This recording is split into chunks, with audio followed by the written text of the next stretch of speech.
Jovan, man, I love you, man, but you don't need to do any bleaching or anything, man. You're beautiful the way you were. Man, Glad we got that out before any of the viewers came in. What's up, bro? Not too much, man. I just got home from doing a couple errands, had to put some groceries away, house to myself. I figured, why not come on and chat with two of my guys? Hell yeah. What's up, TDJ? Yeah, Not man, too much. We love you, man. We love you. Miss you. We're gonna do something real quick because I know you guys have covered this. You did a whole episode on shooting shit, but we want to, longtime viewers know how much we love Iron Sheik. Yep.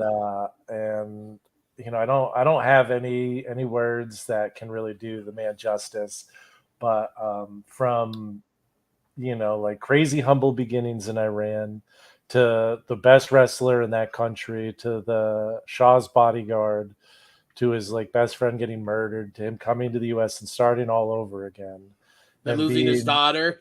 And and everything, and like becoming not just like, I mean, he was the quintessential heel. With no Sheik, no Hogan, like yeah. And one of the things, what a fun guy. Yeah. And one of the things that I said on the show was just, can you really think of anybody who was more important a heel than the Iron Sheik? Because if you think about it, he ended one era because he ended the Backlund era, and he helped usher in arguably the greatest era in professional wrestling. And in my opinion, you put anybody else in Sheik's spot, it's not as big of a deal as Hogan beating the Sheik on January 23rd, 1984. No, I mean, I think the only heel character that you could put in that category would be Vince McMahon. I think he's the only one that you could put in the category of being that important to the business. But it's so different. It's so different. Yeah, I mean, it's impossible. To compare the two. And so, like, but that's it. That's the only name I can think of, right? And that's like, and so Toshiki baby, fuck that jabroni Hulk Hogan. I'm gonna drink to you, bud.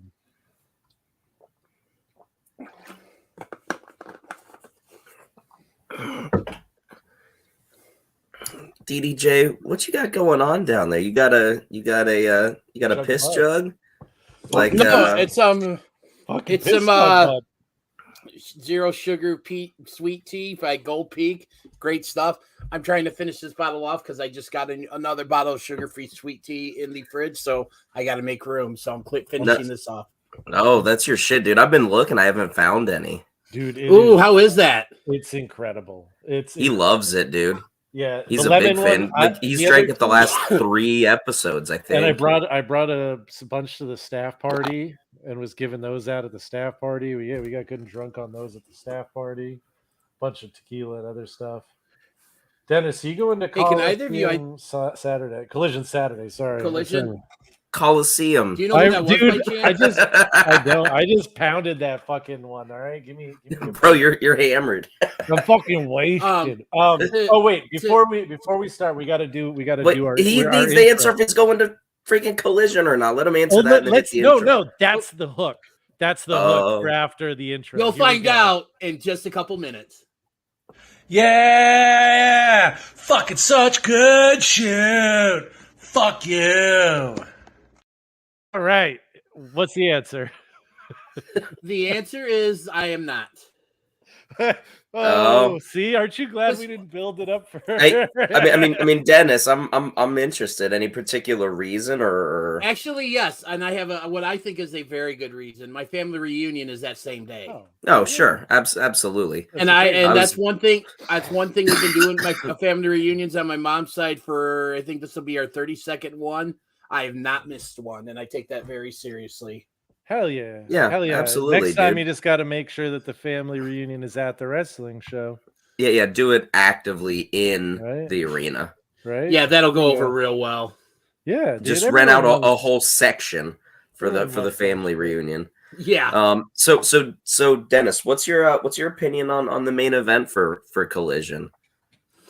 It is what it is. I mean, I figured it's not like it's see, the thing is this is going to be Punk's first match since All Out last year. What is the main event? Sorry. It's a CM Punk. I'll let you go ahead, Shane.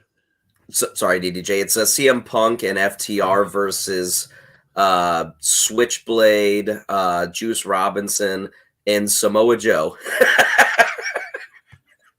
So Wait, on one, wait. What? It's CM Punk and FTR versus Juice Robinson, Switchblade, Jay White, and Samoa Joe. Are they gonna? Is this a 3-man No. team that's gonna build towards the Bucks and Omega against them? I mean, because honestly, that's the only thing that makes sense out of this is giving them that's what everybody wants. It's just if these guys can put their egos aside and realize, hey, you know what? We may not like each other, but we can make a shit ton of money doing this. Yeah, I mean, and also that would mean so much to those belts. Like, I love the 6-man titles to begin with. I've loved 6-man titles in pretty much any promotion that I've watched that's had them. But you know, having two teams like that are taken seriously, plus the House of Black. You know what I mean? It's a really solid state for a year-old division to be in. I mean, and that's something like if you can create that trios division like that, I mean, that's something that really set that company apart from WWE, right?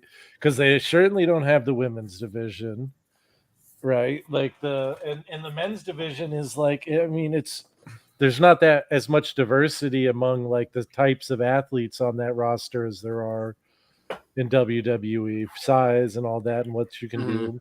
And I think having a trios, like title belts and having like trios tournaments and things like that, and having to try and making it more in the vein the way Lucha Underground did, where it's a little more high flying, fast paced matches.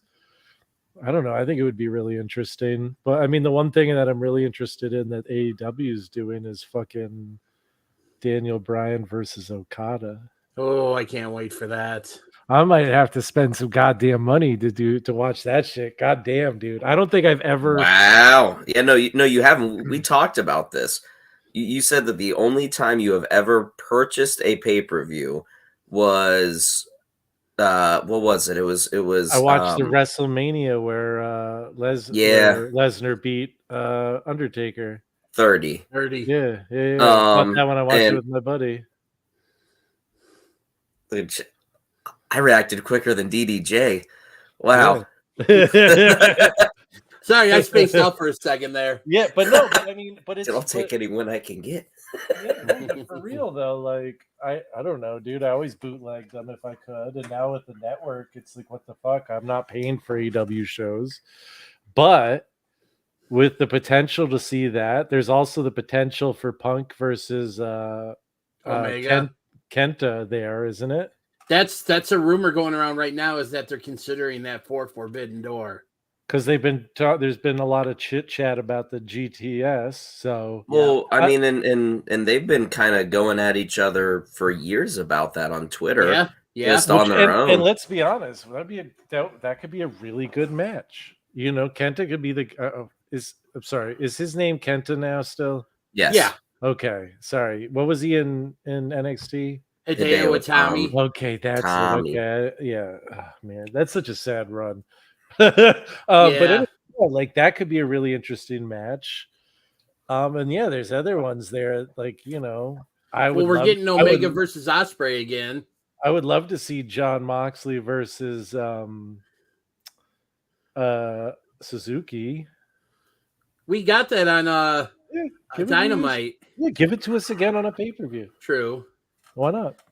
I don't know. I mean, like, who else on that roster do you want to see like go? Well, I think we're also going to get we might get Samoa Joe versus Zack Sabre Jr. because they've been teasing that on the Ring of Honor shows. Yeah, do that. What did he do? What did Zack Sabre Jr. do? Nothing. He's nothing ever. I love that. Like, fucking, I'm always like, so what did that man do? Isaac's had it, and when it finally comes out, we'll be the ones who broke the story. And I didn't break shit.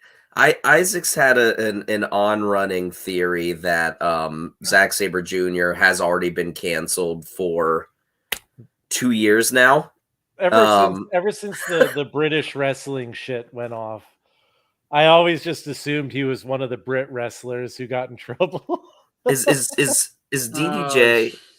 Oh No, he's here. no. He's with us. Oh, okay. I couldn't Yeah. tell. I was like, man, he might be stuck. Um, yeah. So what else I'm is here. going on in wrestling? What is there anything else? I mean, before we dive into fucking this crazy pay-per-view. Well, I've got one more. because like all we talked about on the show last week was just for what happened with Dominion leading into what we're getting at Forbidden Door, and then just the Sheik. There really hasn't been a lot. Yeah. I mean, I just have one more question for DDJ AEW wise, just because I'm curious to pick his brain. DDJ, who is the rest of Don Callis's family who are going to face the Elite, and also is this leading to Kota Ibushi in AEW? I think that's where the obvious, like it seems obvious that that's the point. In terms of Don Callis's family, I don't know if we're gonna get anybody else, because I think we got Takeshita,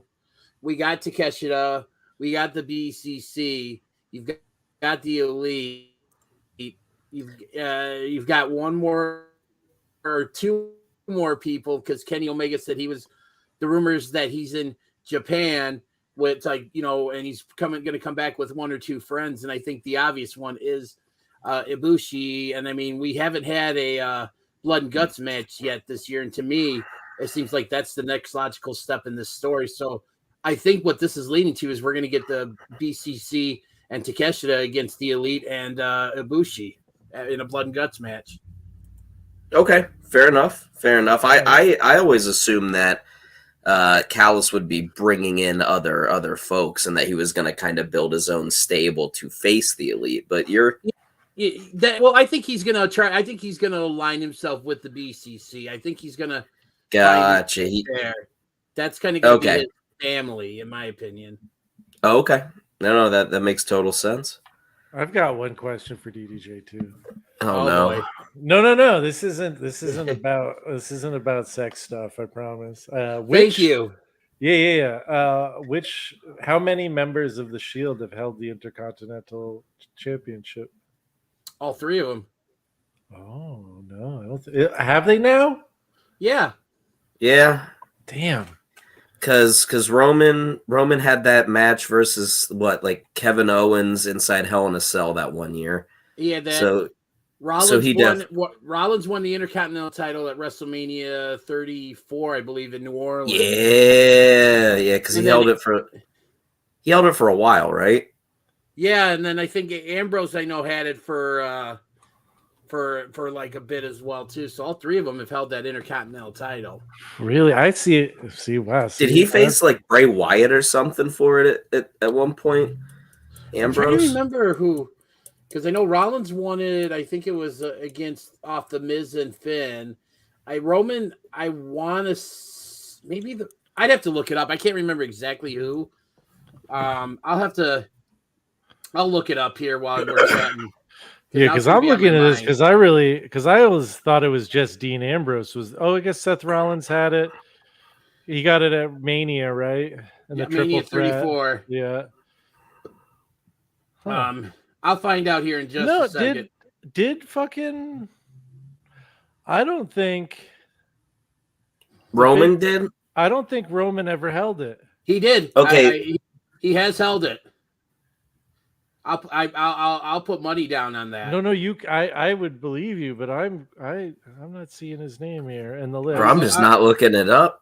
See, I'm looking at it. Yeah, right here. now. I got it here. Oh, he's got it. Okay.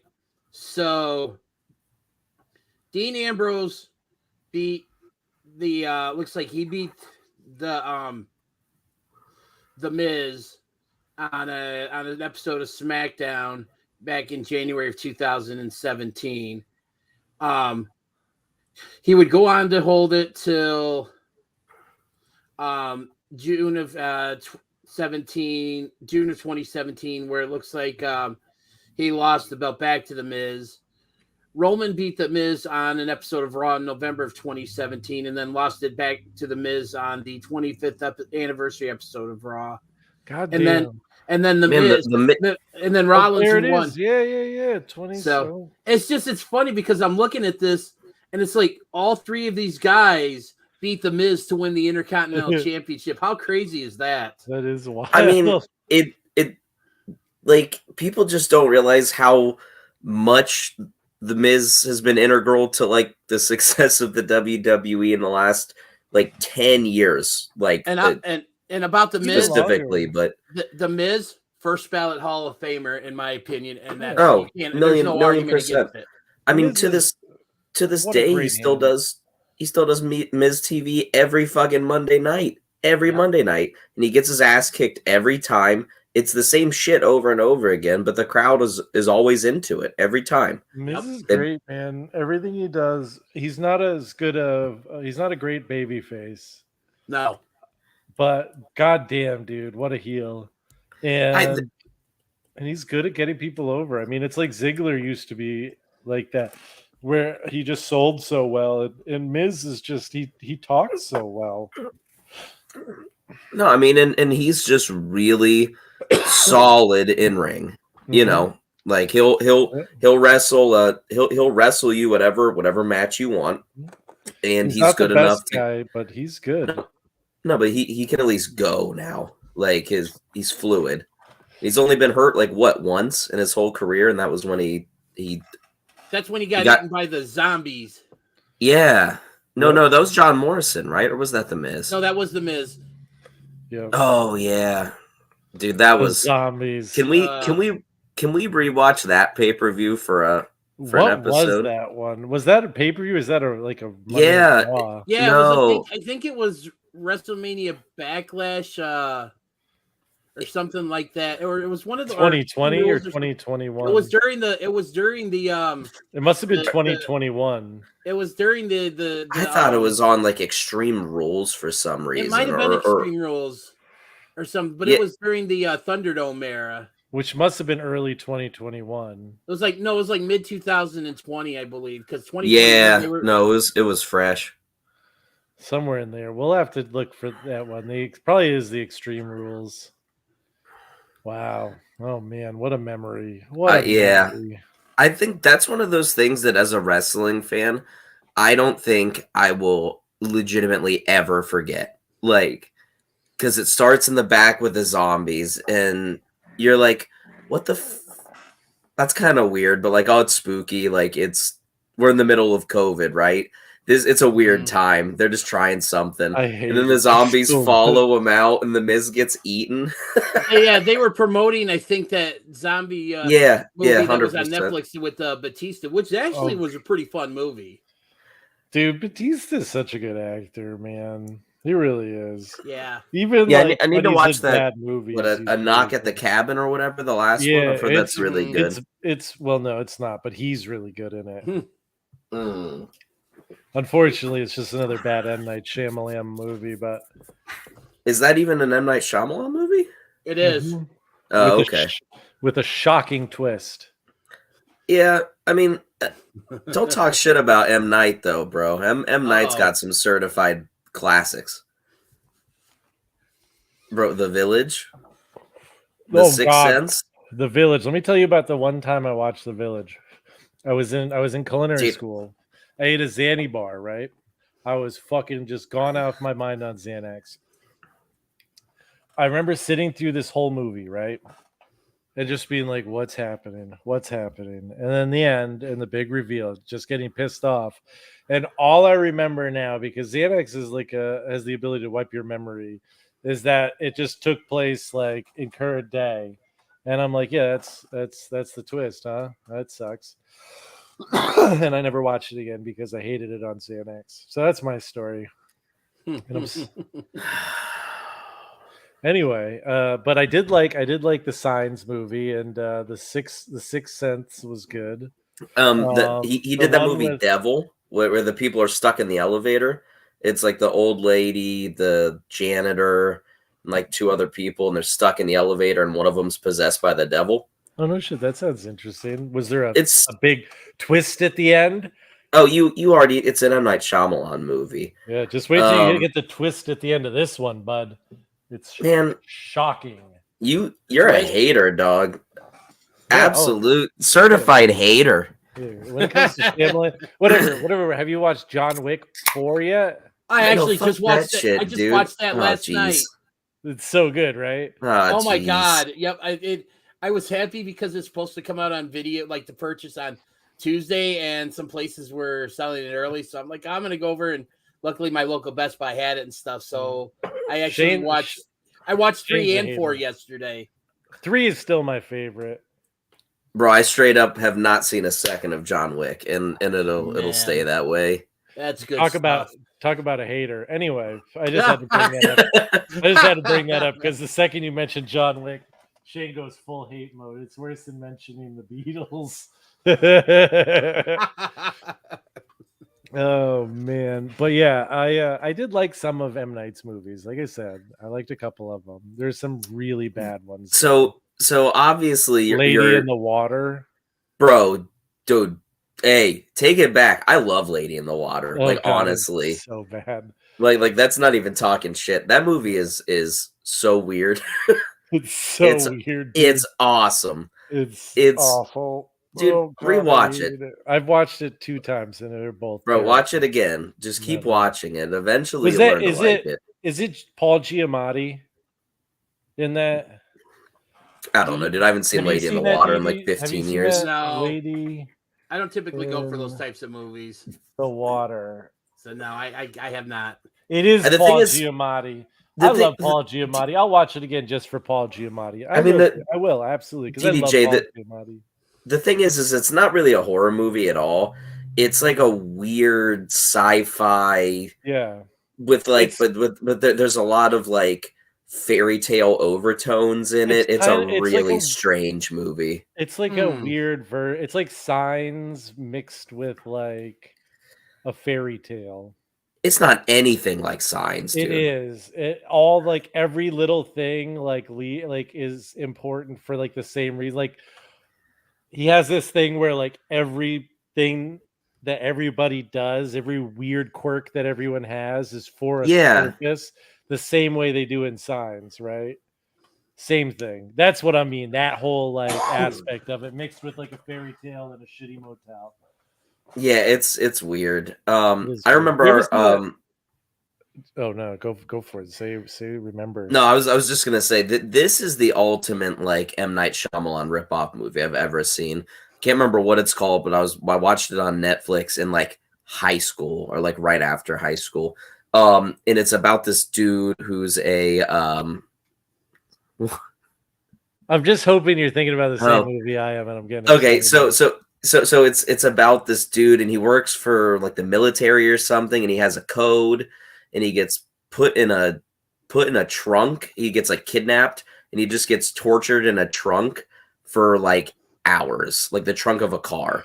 And the whole movie is just him in the trunk. There's nothing else. You sometimes hear voices, but it's him like getting tortured. That sounds great. And I love that, right? I'm a big fan of movies that take place in one room, like Saw, stuff like that, or like one enclosed house. Phone booth? Yeah, Phone Booth. Big fan. I like that movie. That was a good one. Yeah. So I loved the movie, right? I was like, oh, this is actually pretty good. And then at the end, like the big twist is that he gets pulled out like right before he's dead. They put like fucking bees in there and shit, all sorts of craziness. And it turns out that this was just a test from like his, from like the government or whatever, right? And then they're like, oh, well, you never gave up the codes. Like, we're taking you to the hospital right now. But then as they're taking him to the hospital in the ambulance, it's a double toss. Cross, sorry. They're doing fucking Big Show. Salads. And then they, he tells them the code before he passes out, and then they're like, boss, we finally got it. And then the movie cuts. And I was just like, dude, come on, man. Like, I like that. I was thinking of that movie Identity. You remember that one?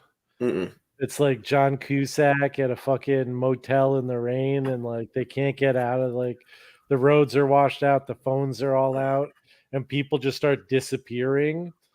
And like it's intercut with like these scenes of someone like applying for a pardon from like the governor for the death penalty. And like the more you get into this movie, you realize that like all of the shit that's going on is inside this guy's head. And it's like all the people in the motel are his personalities, like got multiple personality disorder. And one Well, by damn, one, man. If I was ever gonna watch that killing them. movie, you have absolutely Well, ruined that for me, yeah. dog. I mean, just being honest. Yeah, they're killing, but all his identities are killing the other identities, like to try and get to the one that's actually a killer, so to see if they can kill that one and spare him his life. I mean, they reveal that's what's going on pretty quickly. Like all the twists come in who the actual killer is. But it's a fun movie. It's kind of cheesy. It's kind of cheap, but like John Cusack is in it. He's great. Fuck, what the fuck is the guy's name? Now I gotta find this guy's name. But okay, it's from 2003. Ray Liotta. Ray Liotta. Oh. He's in it, and then oh my god, The star of Cocaine Bear. yeah, one of my favorite sets of Hollywood titties Oh, jeez. ever. No, come on now. You've got a favorite set of Hollywood boobs too. Remember that movie, The Whole Nine Yards, with Bruce Willis, Amanda Peet. Amanda Peet's in it. She's great. She's wonderful. I can only assume. Yeah. Oh my god, wonderful. Woo! Really, really wonderful. Sorry, I'm looking at her. Man. Looking at her boobs right now. Speaking of wonderful. Wonderful. Oh yeah, wonderful. Sorry. Speaking of wonderful, Amanda Peet's boobies. No. The next thing after Amanda Peet's tits. After Amanda Peet's tits. Oh, right. I remember what that is. Wonderful. No, the thing after Amanda Peet's titties was the show that we're reviewing, right? Is that what we're doing? Correct. Oh, it's the good. Main event of the evening. I got that right. Which is WCW Fall Brawl, which is the War Games edition, which is oh man, the one that almost killed War Games. Yeah, it pretty much did. Just for about. how many years? Yeah, one more War Games match on a Nitro, I think, when they did the 3-ring one, and then that was it till NXT brought it back. Yep. Yeah, I mean, it killed it for a goddamn long time. Pretty much, basically, like 30 years, right? Just about 20, maybe about just like I think it was like 17 or 18, about 20. We'll just say to round it up. We'll say to 20. A nice, yeah, 20. And by the way, gentlemen, oh come on, dog. Those are wonderful, aren't they? I just got to throw those here. Up there just went the TVMA rating on here.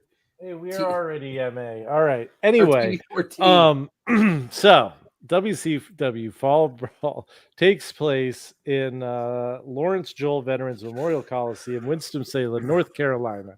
11,528 fans in attendance. We have the classic commentary team of Tony Schiavone, Bobby Heenan, and Mike Tenay, with Gene Mean Okerlund as the backstage interviewer. This pay-per-view starts off with a tag team match that ends basically one of these guys' careers. Pretty much. We got the British Bulldog Jim Neidhart versus the Dancing Fools Alex Wright and Disco Inferno. It's hard to give for me to really give this match any high praises because of the fact that Bulldog basically ended his career here. But the match itself was just like, mediocre, I guess, at best. I don't know. I had some thoughts while I was watching it, I think.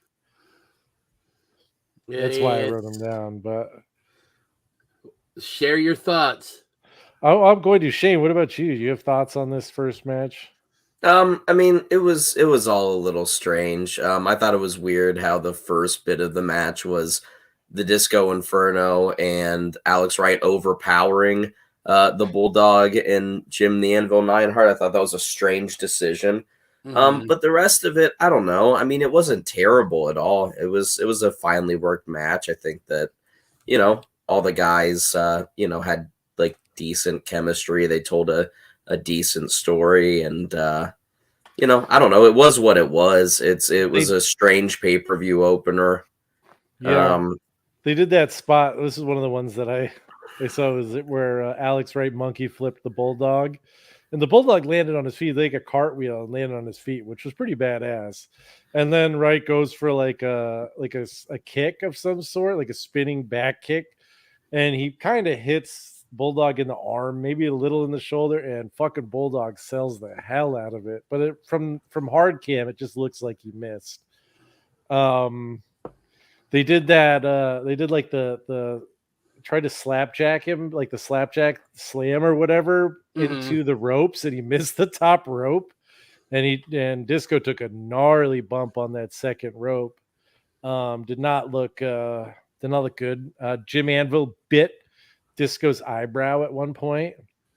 Yeah, he bit him for a hot second. Yeah, and then at the end, I mean, you could see that Bulldog was hurt because he could barely get him up for that power slam, and it wasn't like he was getting sandbagged or anything. You could tell he was fucked up. Yeah, I mean, it was kind of fun, but it wasn't any good. I think I already sent my ratings through, so I'm just gonna go and find those and read them out.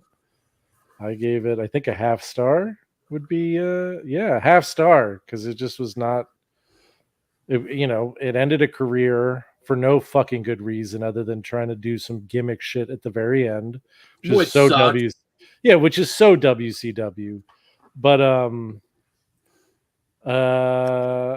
Ethan, I've got no clue. I've tried to look for it before and have been unable to find it. So it might be one of those things that just Bernstein bared out of this particular reality. There you go. Yeah, quite possible. So what did you give it, Shane? I don't know. I think it's good enough to be like a 1.25, honestly. Like, it's nothing special, but I don't know. It was all right. Okay. I'll give it 3/4 a star. So 0.75. 0.75. Let's see. We got a quarter star from Dave Meltzer. Wow. He did not like this. Did not like it at all. Well, that leads us into one of the funniest bits of the night, which is Chris Jericho with the Chris Jericho security. Oh man, Ralphus, and then the Jerichoholic Ninja versus Minnie Goldberg, and just them going around through, like, this match was bullshit. It was so dumb. It was so bad. I mean, it was funny. It was entertaining enough, but it wasn't like, I can't rate it on, like, as a wrestling match anything other than dog shit, because it was like it was what a minute, and it was like 30 seconds, a minute 15, and it was a joke. But the entrance where they're trying to find the ring and they end up in the parking lot, and Jericho be like talking shit, and Ralph is just wanting, like, that shit is great. It's one of those things that I think you have to rate as everything that they did, though, right? Because the match was just like a byproduct of the rest of the segment. I mean, I already sent you my rating. No, I understand, but I can't really change it now, can I? No, I mean, and like, the match was dog shit. It was very, but again, them struggling to find, the arena, them struggling to get out. Once he gets out, the sparkler's not The working. sparklers and him getting pissed off. And even at the very start of the show, when he comes out and he starts talking shit to Gene Mean, you know what I mean? He's setting up how he's gonna beat Goldberg and he's gonna become the first double champion in WCW. It's yes, exactly. that was great. And the match was terrible, but everything else was so good, and I think it worked as a segment because of that. So I'm gonna give it like a 2. I see. I can't do it. I wrote down a half star. I really think that they could have done something better with Jericho in that time.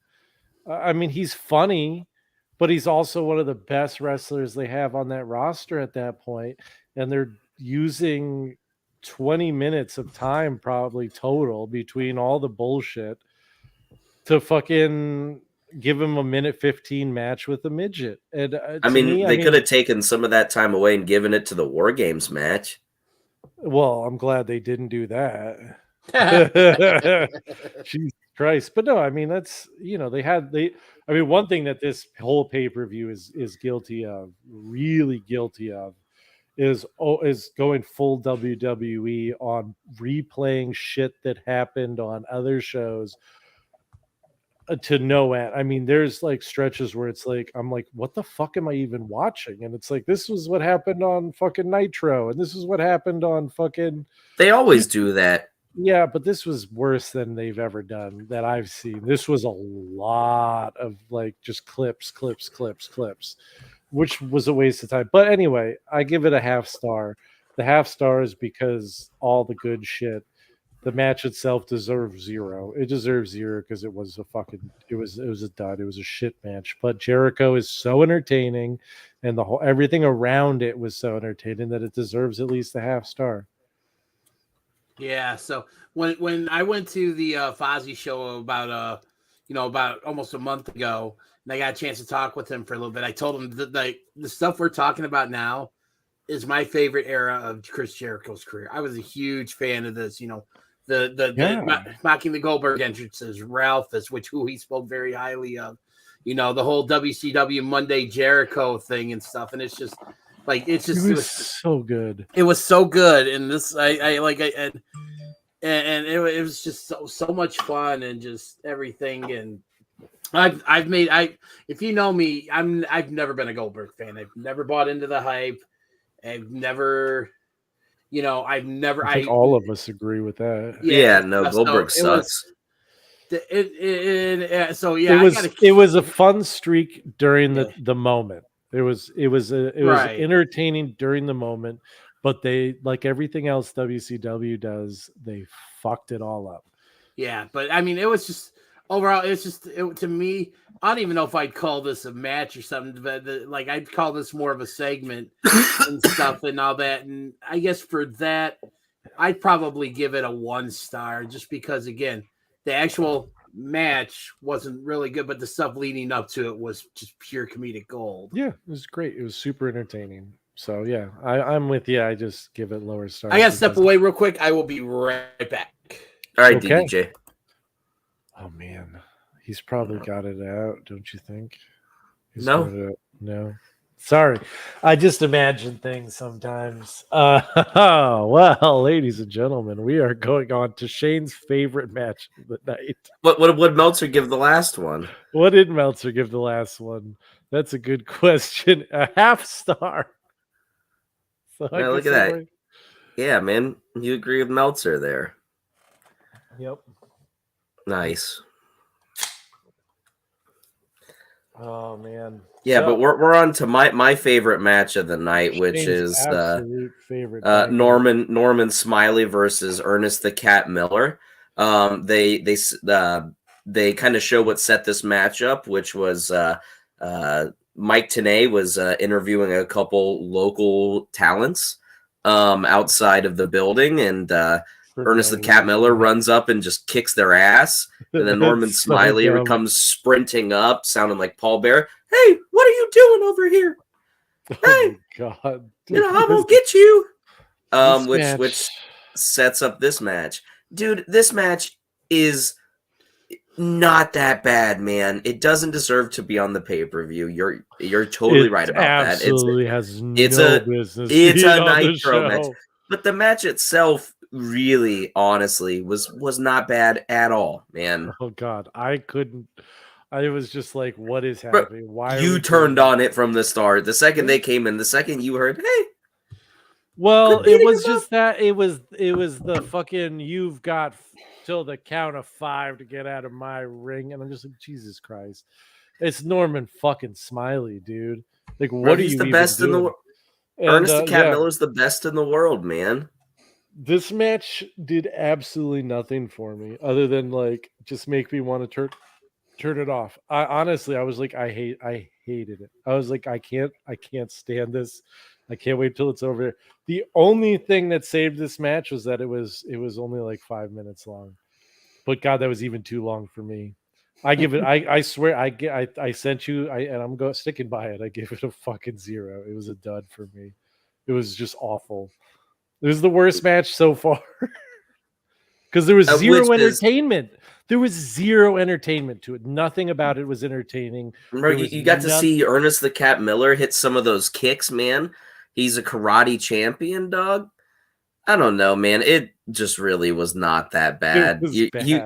You were just extremely grumpy during it. I personally, I think it's an absolute work of art. You loved it. You were like, no, I mean, I don't know. I had fun with it just because I like Norman Smiley and Ernest the Cat Miller, but of wrestling matches. No, sir. My favorite portion of it though was at the end when Ernest the Cat Miller hits. When they rang the bell and it was all over. Yeah, no. Hits does a it's like a jumping switch kick to the head, but he totally misses, and they call it the feliner, and then Norman Smiley sells it. And it's the finish. He sells it. Yes. Oh God. Yes. Okay. Yeah. See, another reason why it deserves a 0. Yeah. It finished on a botch, dude. He missed his head by like fucking 18 inches. And the move is called the feliner. It was dog shit. There is definitely way worse shit on this fucking card, man. Giving it a 0. I know. Giving it a 0 and comparing it to some of the stuff later is egregious on a totally different level. I give it a 0.75. If I could go lower, I would, maybe I will go lower later. Maybe I'll back off of the scale I have, what I've already said, but it was dog shit.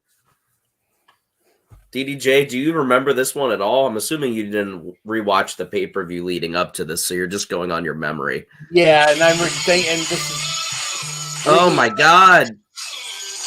Oh, what's sorry, that? I'm into that. Oh, sorry, that was my ringtone. Somebody's calling me. I'll have to call back in a little bit, but regrettably, this is bringing back some painful memories and stuff. But I mean, it's a shame because both these guys are actually pretty talented. It's just one of those things where it didn't mesh well and didn't make for, like this would have been better suited for like maybe like a Thunder or something like that. It would have been a fine Thunder match. So I would probably say, because unfortunately there was worse than this, maybe like I'd say a 0.5 star or something. Yeah, that's the issue with giving it a 0 is, listen, if this match is on even a good pay-per-view, I wouldn't have any problem with anybody giving it a 0. But on this card with the rest of these matches, if you're not going to break your scale, this can't be a 0. 0.1. Anyway, let's see what Meltzer gives it. He gives it a -1. I told Shane, because I actually looked before this. Meltzer's scale on this, the split between the lowest score on his scale and the highest score on his scale of his scale for this pay-per-view is 7.5 star split. Think about that for a second. Think about that for a second and how bad this show is. So 7.5 point spread. Yep, from the lowest to the highest. Which brings us to our next match. Jesus Christ. Rick Steiner versus Scott Steiner. They had the dupe of the century, man. The absolute men with the plans. Yeah, I I mean, mean this match was another one that like it was okay while it was going. I was like, okay, this is fine. And I then don't know. and then I don't even know about that, man. It I was mean I wasn't hating slow it. and bad. I wasn't hating it at that point. And they were telling like there was like a payoff to saying that they've been working forever. And then they did that fucking spot with fucking Buff Bagwell off the ring post, and he misses the ring post by a good 18 inches again. He tries to run his head down and bash him into it. But he just hits his hand, and then he falls sloppily on the mat and then just lays there. And they sort of continue a little bit, and then they really, I mean, credit to the announce team. They did as good a job as anyone can do trying to sell that this is real. There was some tells that it was bullshit, like when they were trying to hold his hat on his head instead of just holding his head and neck. I'm like, I don't think that's what they would do. Dude, this was 1998. This was pre head and neck safety. But the hat way more important in this particular year. But they did a really good job of selling it. It went on for 10 minutes though. And the only good thing about this match, the only saving grace, the only reason it gets the score it's going to get is because of the moment when they bust out of the ambulance after 10 minutes of fucking bullshit. Dude, and it's like so good. to get 3.5 seconds of a beatdown, and that's so it. So Oh, what he didn't mention is after the missed head spot, they call like a gurney down because Buff Bagwell's hurt his neck. The match is declared a no contest. Like Rick Steiner backs off and he's like, and he's trying to help. Shit. And Yeah, like he's and they're selling it so hard. Yeah, no, I mean, kudos to the company for doing all of that. They have the cameras kind of follow them out too. Buff is yelling, "Call my mom! Call my mom!" Buff, and man, what a waste of talent, dude. He was so good. I love Buff Bagwell, and the fact that he didn't make it in WWE is a fucking shame. Well, he's. I mean, God, he was a lot of. I mean, very funny, but a lot of backstage issues. But when they shit out of Deborah, well, if you're mean to the boys, it's different thing entirely, I guess. But dude, then when they bust out of the ambulance and then beat them up for 3 seconds and then they get pulled apart. That's it.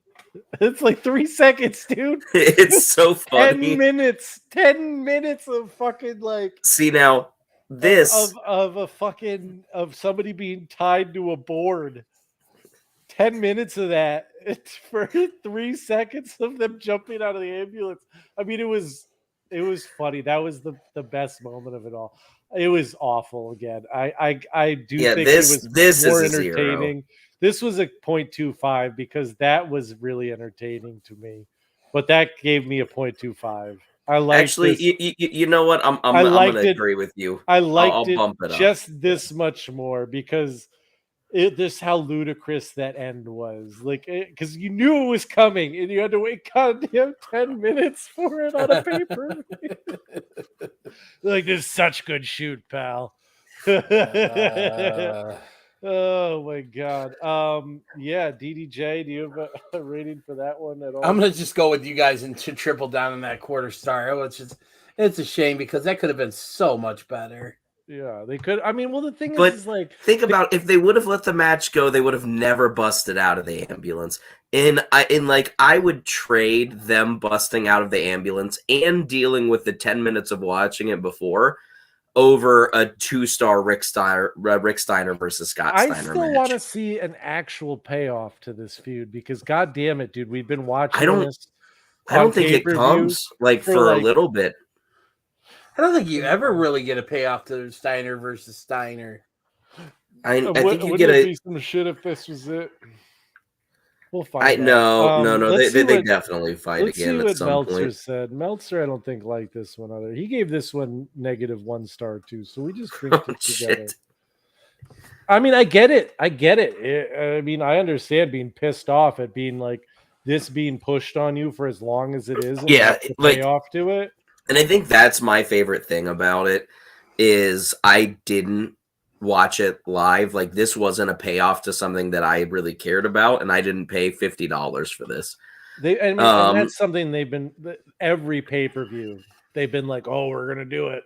We're gonna do it next pay-per-view." I mean, remember the last one? He had the fucking neck brace on and everything on the gurney with the fucking IV bag. Man. I mean, and before that, I mean, it was like 2 pay-per-views. I mean, it's been like a 4 pay-per-view build-up. Isaac, real quick. Yes. I was looking at the next pay-per-view just to see if we got any Steiner related action, and we do in a tag team match. The next WCW pay-per-view we're gonna do is Halloween Havoc 98. Do you understand the significance of Halloween Havoc 98? Yes. I know you does. I know you do, DDJ. I feel like this is like when one of the like really stupid title changes happens. Like, nope, it's one of the most disastrous pay-per-view matches of all time. It's Hogan versus the Warrior, man. Oh, it is? Okay, so this is the Flash paper. Yes, it is. Yeah, oh, yeah. Okay. I feel like sorry. I feel like we've reviewed this before too. We might have, but with Dozer. Way back, probably we had the Wheel of Pain. Oh my god, it must have been a Wheel of Pain. Yeah, it had to have been.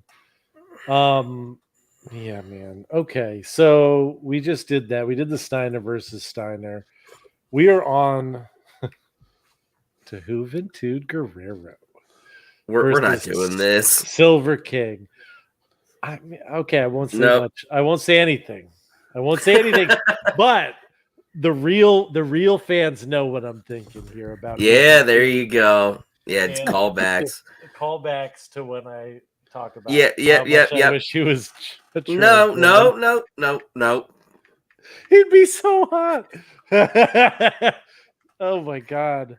Juvena Tudina. But thankfully we're talking about Juventud Guerrero versus Silver King. Silver King is like the fucking the Mexican Dean Malenko, bro. Yeah, looks a lot like Dean. I was like, who? What? Who's that? I recognize him. I'm like, no, that's just this guy. But no, it's Dean. No, it's not Dean. The hairline is what got me. This match was fine. I mean, well, it was the first like account of just a solid wrestling match in the whole night. Yes, but the crowd didn't care at all. But they put some work in, and it was actually really entertaining. And there were just literally no stakes. There was no reason for the fucking match to happen. Like, yeah, I mean, but like it was what it was. It was completely average. Yeah. I really can't add anything more to that. So I gave it a 2.5 because of its averageness, and like I actually enjoyed it. So I'm like, I'm giving it more than a 1. I'm like, this is the first time in the show where I can go like higher. Yeah, I think 2.5 might be a little high for me because I don't remember a whole lot about it. I just remember kind of enjoying it and thinking it was a well-worked match. So I think it's a 2. But it's definitely a better match than Jericho versus Little Goldberg. Which is yeah, absolutely. And I mean, it wasn't a lot. There wasn't a lot to it, but it was good. It was a good match, and I just went with it. Got to see the Hoovy driver. Yep, which is always good. DDJ.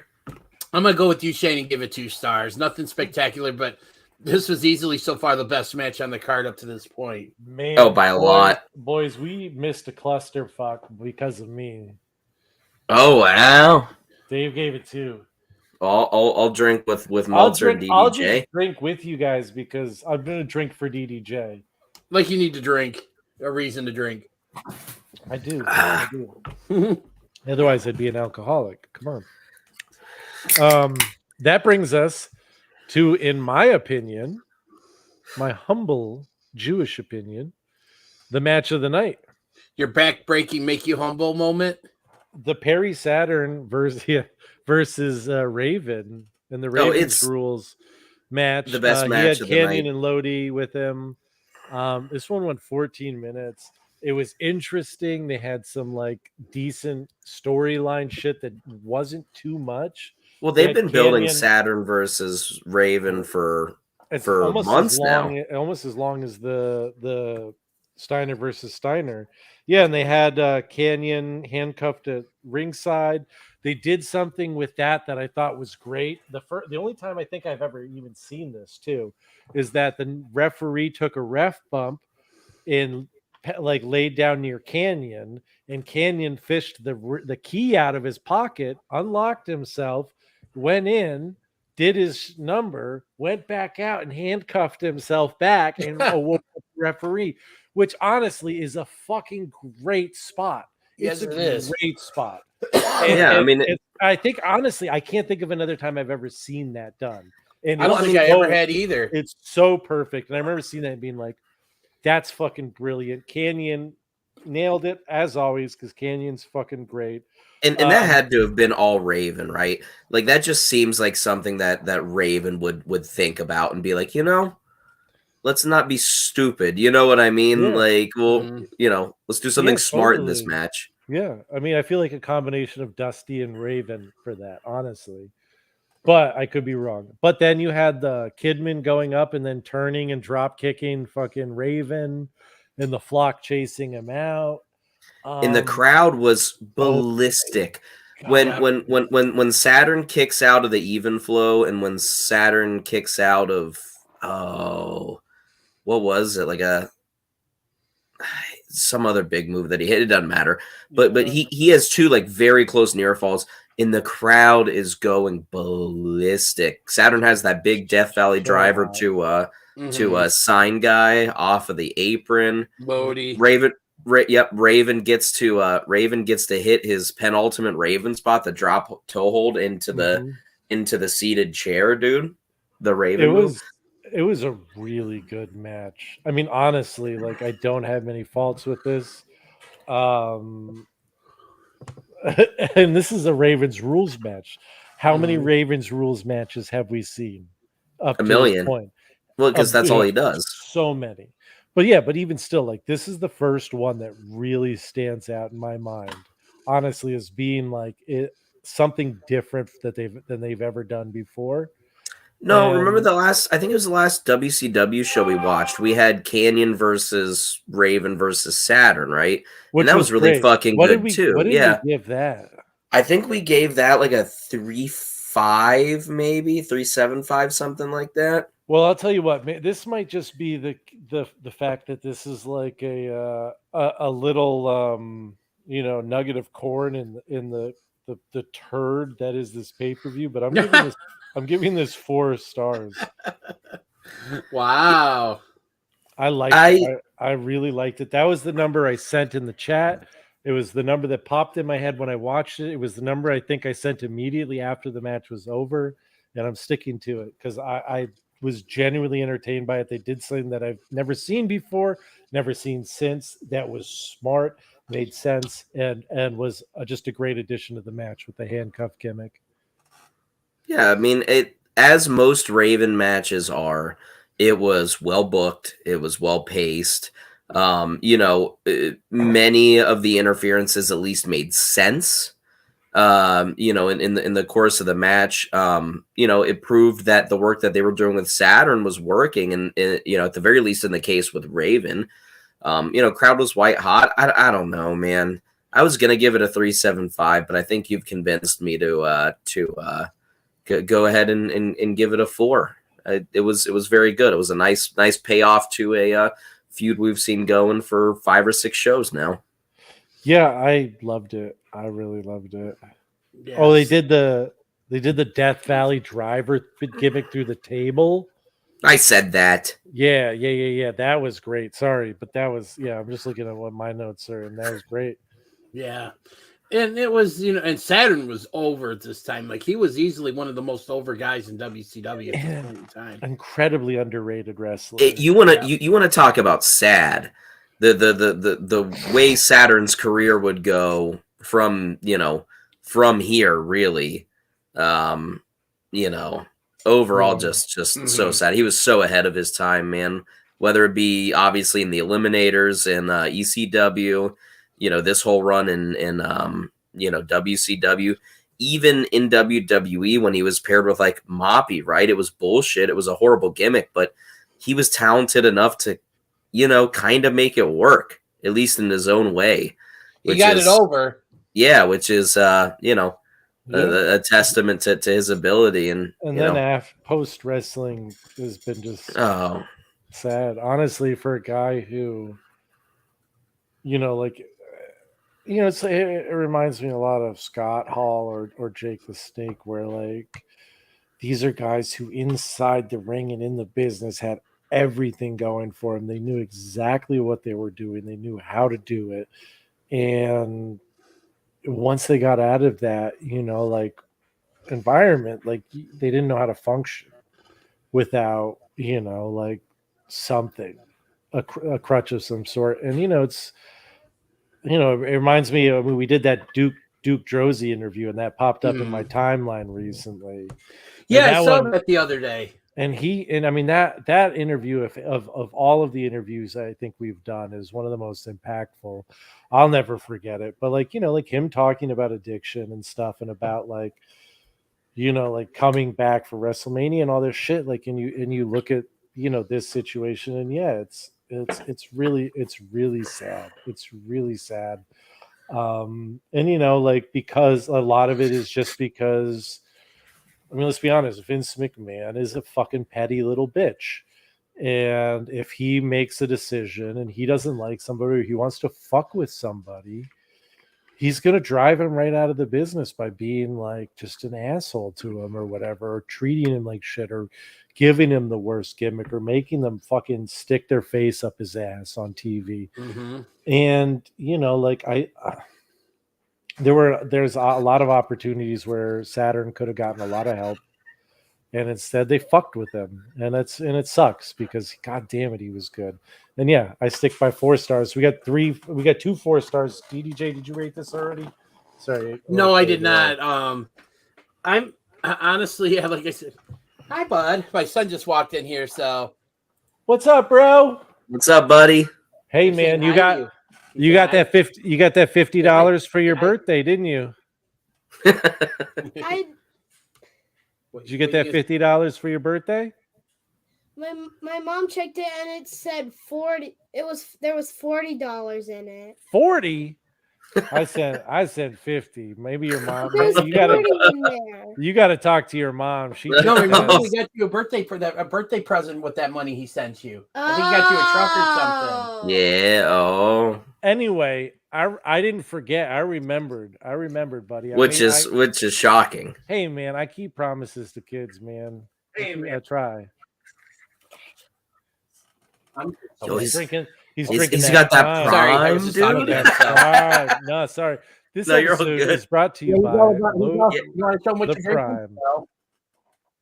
Yeah, brought to you by No. Prime, man. He's had his 20 seconds of fame, so We love the kid, man. Man, Logan Paul, sponsor us, please. Anyway, Yo, that was a callback to an older episode where I promised him $50. Yes. And I fucking delivered. and you came through for him. Yes, you did. I fucking delivered. All right. DDJ, what's your rating on this match? I'll triple down with you guys and give it a 4-star, because easily this was by far the best match of the night. I mean, these are two of arguably the most talented yet underrated guys that of this era, and stuff get a lot more love than they deserve. And Dave Meltzer gives it 3.5. You're safe.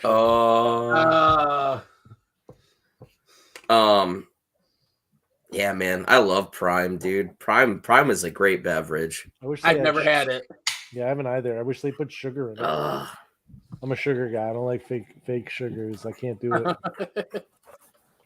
All right. So now that we are done with that good shit, we're gonna go back to some mediocre stuff. We're gonna get Dean Malenko with Kurt versus Kurt Hennig with Rick Rude. I don't know why, but this made me sad. I like this match. I'm just gonna get out of the way, give it a 2.5. I thought this match was another like well-worked match. It wasn't bad.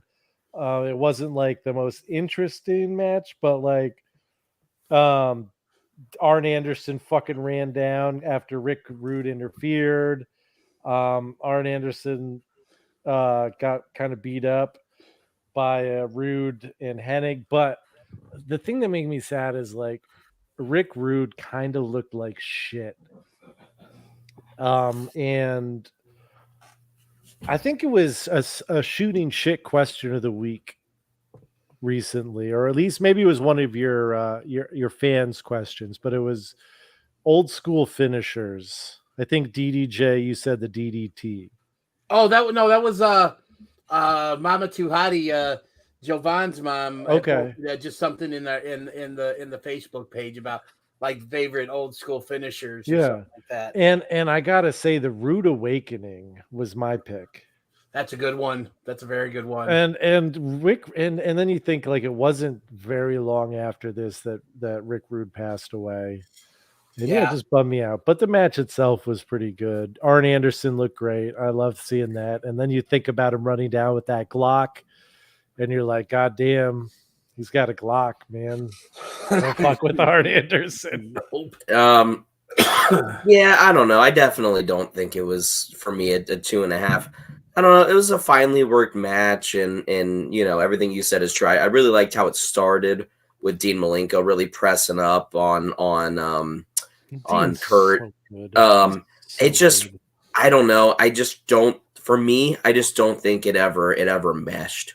For whatever reason, it just seemed like they wouldn't or they couldn't take it to the next gear, or you know if they were kind of just riding towards the finish or whatever else.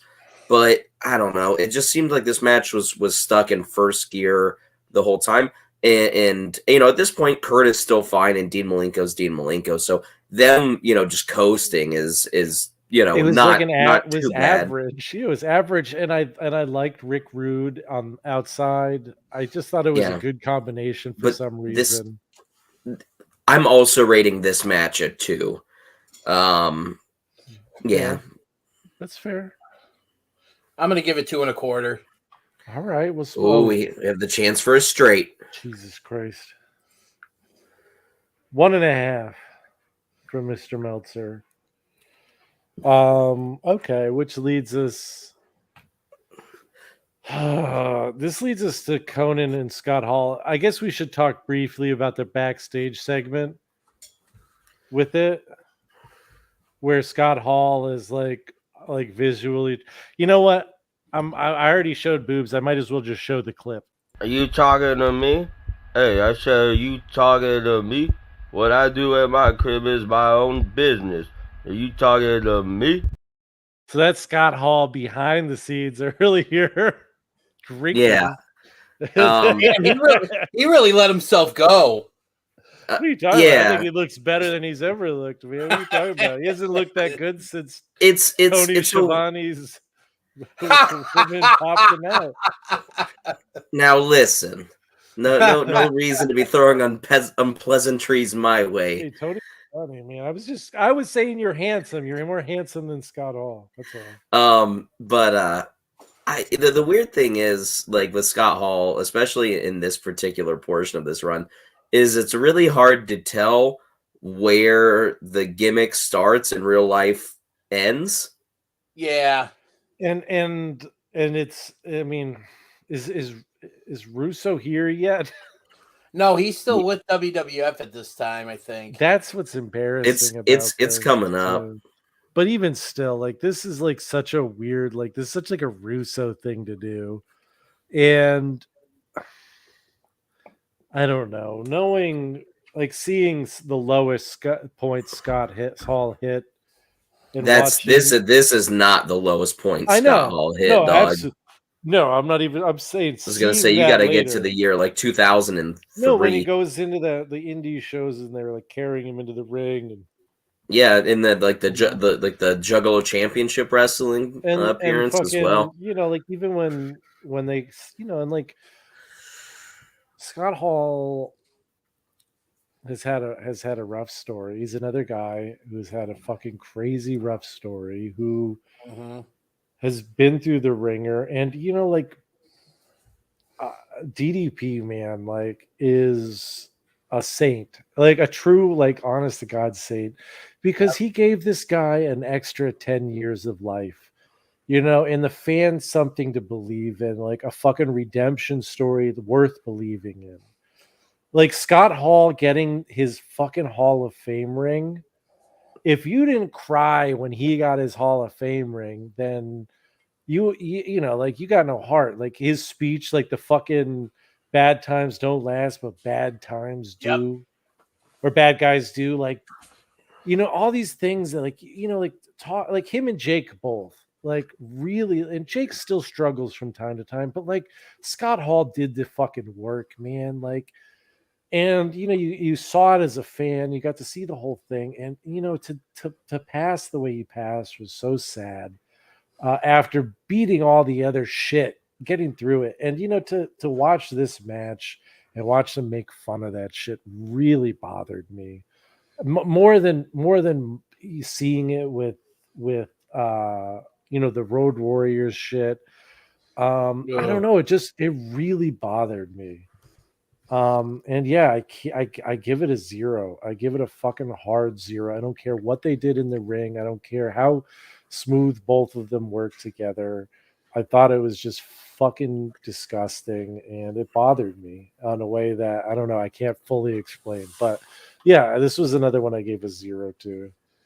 I'm all about integrating real life in the storylines, but but it's up to a point, and this is that point. Like, I don't like this at all either. It was always something that really made me uncomfortable to watch because, like you said, you didn't know how much of this was the story and how much of this was real. And it's just, yeah. I mean, I don't. I just really if he's having that much trouble, help him. Don't fucking make don't make fun of him. Don't make a spectacle of him. Yes. Don't make money off of that and stuff. So, and I mean, I as well give it a 0 as well too, but it's just because it's just one of those things that just they really didn't need to go this route. Yeah, I mean, and on top of all of that, the match also just sucked. I mean, like, fair. No, completely fair. I mean, even looking at it from a in-ring perspective, and I do my best at all times to distance, art from reality. And even looking at it through that lens, the match was hot garbage. It was slow. It was clunky. It was them playing the hits. It was them going through, whatever limited motions at this point Scott Hall could do. Conan hits an X Factor. I mean, I guess Conan gets a big victory if you're looking at any positive to come out of it. And I mean, props to Conan. Conan looked okay for Conan. Yeah, I mean, and I don't want to sound. I like Conan. I think Conan is like a very interesting and important wrestling like figure and wrestler. Yeah, he's not the best, but he's very important, and his influence has stretched in very different weird directions. He's like a Mexican Jake the Snake in the way he like his mental, like the mental side of it is more important than anything else he does. He's big on psychology. Yeah, and for whatever that's worth. But yeah, But no, this ultimately, because of the reasons you guys said, and because it was trash on top of it, I mean, it is a 0. Well, guys, the time has come. I just poured a full one. We're I'm gonna almost have to through go. this, guys. We can do I'm gonna this. have to go. I'm gonna have to go get one more drink to make it all the way through. But Yep, Dave I'm also Meltzer. gonna have to go run and grab one beer. I'm very Well, sorry, Dennis. one of us will go at a time. It's fine. But Dave Meltzer also gave this a dud. He gave this a 0 for all the right reasons. Yeah.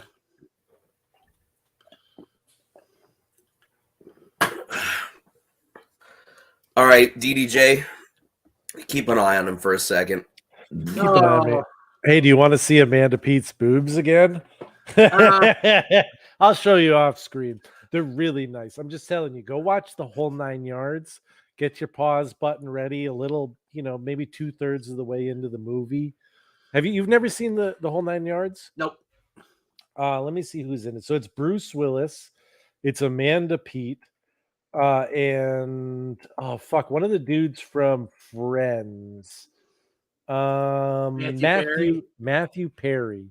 So Matthew Perry, I think, either moves into a new neighborhood or gets a new neighbor, and his new neighbor is Bruce Willis, and Bruce Willis is a mob hitman, I think retired, but through wacky circumstances, Matthew Perry gets drawn into all of this shenanigans, and there's mob hits. It's a really good movie, but there is a great point where Amanda Pete hangs out the window with her tits out as a distraction. And Wow. It's great. Time for you to go grab another beverage. This was a such good shoot movie recommendation, the whole 9 yards. DDJ can keep an eye on me now. Don't keep I have an a eye on feeling him, that let my him go job out. isn't going to be as hard as it just was. Yeah, what do you want to talk about, DDJ? You watched Dora the Explorer before? I'm more of a Bluey guy myself. Dude, all of you guys with kids, man, it's Bluey everywhere. It's a good show, man. No, but it's funny because a lot of like the younger kids I work with have like younger siblings who watch Bluey. They're like, oh yeah. One of my best friends who does him and his wife, who actually happens to be my wife's best friend. They don't have any kids. He actually discovered Bluey. Like he was in the hospital a few months ago, and I went to go visit him, and I think we were flipping through the channels, and there wasn't anything on. It's like, oh, and he flipped through, and there was Bluey, and it's like, oh yeah, I love watching this with Matthew. So he left it on, and he's since gotten hooked on the show. So I mean, I've watched clips. I don't get it for me, but watching it, I can totally understand why it's like an enjoyable thing to watch with your child. It's just it's so nice. Like it's just a nice show. But it's not just a kid show. There's a lot of stuff in there that adults will appreciate. So yeah, no. Yeah. So unlike you, I'll let you know. We talked about Dora the Explorer and Bluey.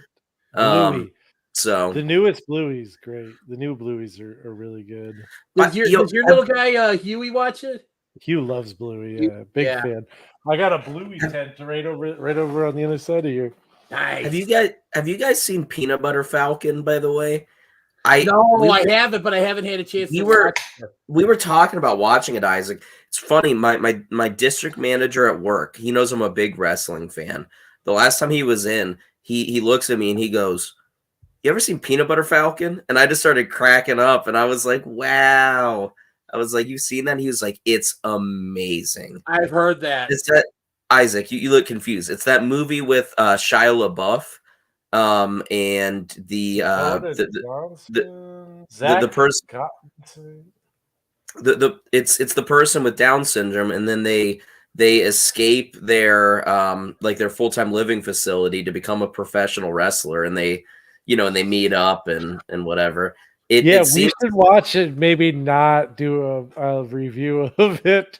No, we should absolutely watch it and do a review of it. I think it would be awesome. And I took a quick piss while I got my drink, and I just had this idea while peeing. And I know, Shane, you might not be into this.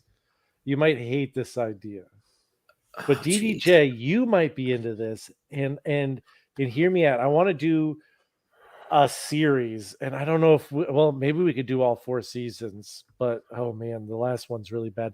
but where we go through every episode of Lucha Underground and talk about every episode of Lucha Underground in a combined such good shooting shit crossover something or other, because Lucha Underground is, when it comes to in-ring work, one of the best wrestling promotions that's happened in our lifetime, and no one ever talks about it. And I would love to do a deep dive into the whole series and what they got right and how they went wrong. I think that'd be really interesting, because goddamn, dude, think about all the wrestlers that went through there and all the fucking 5-star bangers they put out. Yeah, man, it's like really a who's who of, like, big right now who's really big on, on the, in WWE and AEW and stuff. You're the one who won't watch wrestling. Why would I not be into that? I'll watch. I don't know. All of it. You said you hated Lucha Underground because it was of the show, so I didn't want to assume that you'd be into it. I hate 100% the storytelling method, but I mean, I'll watch the wrestling. I'll watch all of it. It's like hour-long episodes. Okay. It's hour-long episodes, and yeah, we could do like a 30, 35, 45-minute episode, maybe a little more, depends on each episode, and we can talk about how they build it, because there's so much about Lucha Underground. And I know we're going long today, and I'm sorry, but because we haven't talked in forever, and I miss you and I love you, but there's so much about Lucha Underground that they got right as a promotion. And one of those things was, every match they put on, it didn't matter who won or lost, both wrestlers looked fucking awesome and came out looking stronger for it. They never buried a single fucking person in that company. They really managed to make everyone look better. And there's something about that really, like, as a wrestling fan, makes me fucking like fascinated about what was going on. Anyway, we'll have to talk about that, but we really will. But speaking of, never buried a single person, never did anybody any harm. It's War Games for the main event of Fall Brawl 1998, featuring, give me a second here. Do you want Lex Luger, Lex Luger, DDP, yep. Bret Hart, 3, Sting, 4, Roddy Piper, 5, right? Was Big Show in it? No. Yeah. No, Big Show was not in it. Macho Man wasn't in it. No. No. There was Hogan. Obviously, one other Wolfpack member though. Oh, what was the other? Nash. Oh yeah, I forgot Nash was in it. The thing is, Stevie Ray. Oh yeah, it was really. You said Lex Luger. I said Luger, and then obviously Hulk Hogan. Yep, Stang. And the Warrior. Yeah. And the thing is it was really hard to remember, even though I watched it 2 hours ago, because it was literally impossible to see what was going on at any point in time. And they also like changed the rules of War Game completely. Yeah, it's a free for all. It was a free for all. They had teams, but the teams didn't matter. There were captains. This is the thing that didn't get. It's like first pinfall wins. You should the be captains used to that. The captains of the teams sent other people in before them. Again, you should about be used that to this. For a second. WCW was consistently confused with booking tag matches for singles titles and single stipulations. That fucking killed me, bro. The whole idea of let's have this match where okay, the captain of each team gets to pick who goes in. Everything else is like the first two are random. Okay, fine. The captains get to pick the next two, but whoever pins somebody first wins. Which gets a shot at the world title. Which means the captains would obviously want to be the first ones in there before everyone comes. Yeah, because why would they pick anybody because else the match could end before all 9 guys were in the ring. Exactly. Which is never the case with War Games. This was just exceptionally it started with DDP and Bret Hart, and then Stevie Ray got sent in by Hogan. Sting got sent in by Nash.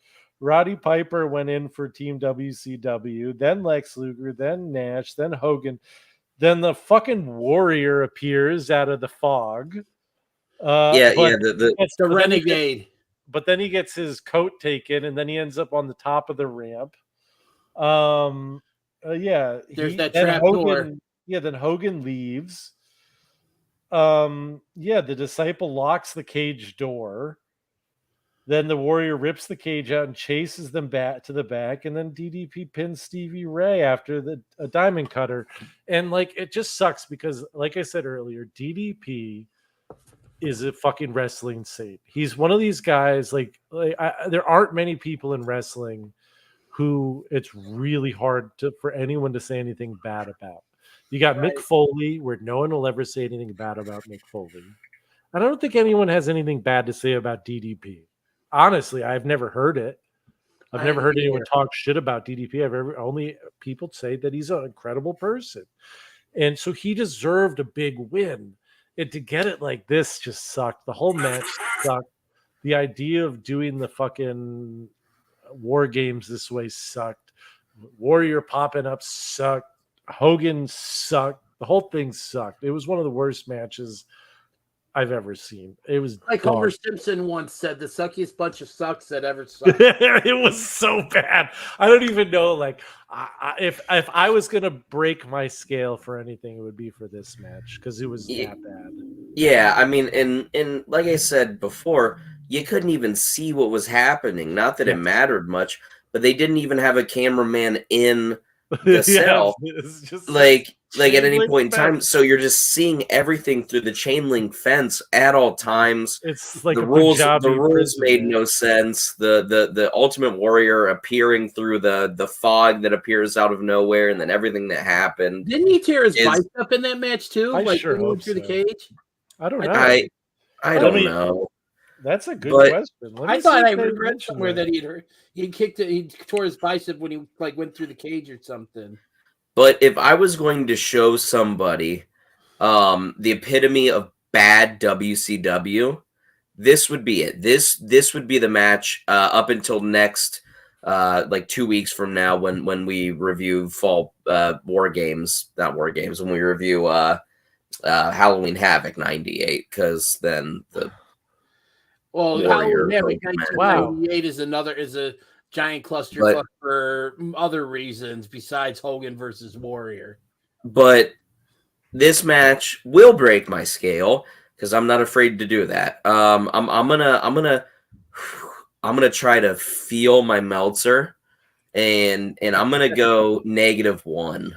Oh, all right, -1. Yeah, I think, did I say 0 on this? I feel like I should break it and go -1 too.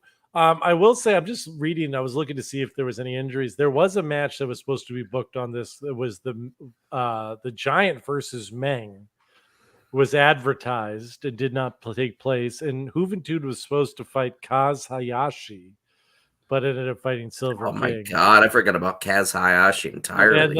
And then the match between Hennig and Dean Malenko wasn't advertised at all. Anyway, yeah, -1. I'm breaking the scale. This was all time bad. Dave Meltzer's Wrestling Observer said this is the worst major wrestling show of 1998. The whole show. I'm not a big Meltzer fan, as you guys know, but I can't disagree with that because it was bad. And I'm gonna shatter my scale. I'm not just breaking it. I'm picking it up and slamming it down multiple times. I'm giving it -3 because it was just garbage. Wow. Well, guess what? You liked it more than Dave fucking Meltzer, bro. This is where the 7.5 point spread comes in. -4 stars. That's gotta be -4 stars. That's gotta be one of the lowest ratings he's ever given a match. I think it might be. I don't know. No, because he gave no. He gave It was some match from like AAA. It was all of their clowns and like a 6-man tag, and he gave it -5. -5 stars. But no, I mean it was the epitome Okay. of He's had a couple of -5s. Murder Clown, Monster Clown, Psycho. That's what I'm thinking about. There's Heroes of Wrestling, Nikolai Volkov versus Iron Sheik. Oh God! Oh my God, I shouldn't even say this, but we've got one coming up for the next WCW pay-per-view, and you already know what it is. I knew that. I think I know what match you're talking about there. Oh my God, Mr. T and Roddy Piper at WrestleMania 2, and Junkyard Dog versus Moondog Spot at the Wrestling Classic 1985. Which we've also reviewed. Yes, remember we way have. back in the day. Oh my God, so bad. 1, 2, 3, 4. So there are 5. There are 5 negative 5-star matches, and there are a lot. 1, 2, 3, 4, 5, 6. 6 negative 4s. So this is one of 11 of the worst matches Dave Meltzer has ever seen. One of 11. And Wow. Dave Meltzer is a guy who's watched a lot of wrestling. I mean, you know, love him or hate him. That's pretty crazy. So overall, you got a rating for the show? Yeah, double. Yeah, I mean this. This show definitely is not very good. It's a 1-star overall show. You're being pretty generous there. Yeah, there's one match worth watching on it. Yep. Literally worth watching, and I don't think I would even recommend giving the algorithm any fucking more juice on this pay-per-view to watch it. If you can find it on a best of compilation or like on YouTube somewhere, go watch it there. But don't watch this just to see that match. I mean, it's hard for me. This is absolutely a one-match show. And boy, without that match, I would have a hard time giving it anything other than a full 0. But I'll give it a half star because that match was really good, and I gave it 4 stars, and it is deserving of being seen, even though it was buried under a pile of shit. I'm gonna go with you on that, double down on that, and say give it a half star as well too, because it's just, and that easily, I would have probably given this show a negative rating if that match wasn't on it. Easily. Oh my God, this is like, if without that match, this is as bad as Bad Blood 97. And goddamn, that was a bad pay-per-view. Although I did like the Hell in a Cell match. I did like that. That was good. I thought it was a good match. Shane hated it, but I still liked it. Anyway, next week, maybe NXT or WWF. I don't know. We'll find out. Well, if we see you, we'll see you next Saturday. Yeah, mate, we just might. So from all of us here at Such Good Shoot. Yeah, fucking such good shit.